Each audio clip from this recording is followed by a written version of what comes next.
সুপ্রিয় শিক্ষার্থী ভাই ও বোনেরা, এই পর্যায়ে আমরা দেখব আমরা ছবিটি পেজের পজিশন নির্ধারণ কিভাবে করা যায়। অর্থাৎ এই যে আমার ছবিটি এইখানে আছে, অর্থাৎ যেই পিকচারটি আছে এটি আমি পেজের কোথায় রাখব।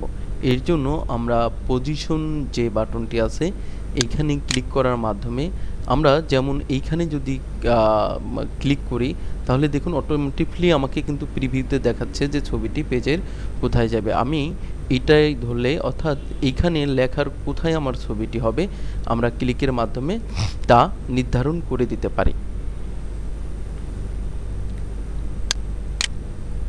এছাড়াও আমরা পিকচার শেপ, এখান থেকে আমরা পিকচারের নানাবিধ শেপে রূপান্তরিত করতে পারি।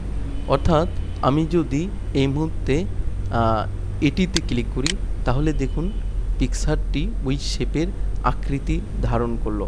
আমি আবার আন্ডু চেপে আগের অবস্থায় ফিরে গেলাম। এখানে দেখেন আরেকটি শেপ আমি ক্লিক করছি, তো এই শেপে ক্লিক করলে দেখুন আমার পিকচারটি ঠিক ওই শেপের আকৃতি ধারণ করলো। এখানে দেখুন পিকচার বর্ডার, অর্থাৎ আমরা যদি এই ছবিটির চারিদিকে কোনো বর্ডার ক্রিয়েট করতে চাই তাহলে এটিতে ক্লিক করে আমরা যে কোনো একটি কালার নির্ধারণ করে দিতে পারি।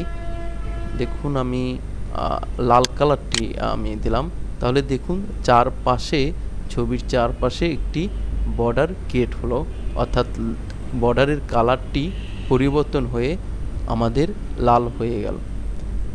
পিকচার ইফেক্ট, এখানে ক্লিকের মাধ্যমে আমরা পিকচারের নানাবিধ ইফেক্ট আনতে পারি। আমি এটিতে ধরলে মাউস পয়েন্টার দেখুন আমার নানাবিধ ইফেক্ট আসছে। আমি ক্লিক করলে ছবিটিও আমার এই ধরনের আকৃতি ধারণ করবে। এছাড়াও আমরা নিচে আরও অনেক ধরনের ইফেক্ট পাবো, যেটির মধ্যে আমি ক্লিক করব ছবির আকৃতি ঠিক সেটির মতোই আমাদের হয়ে যাবে।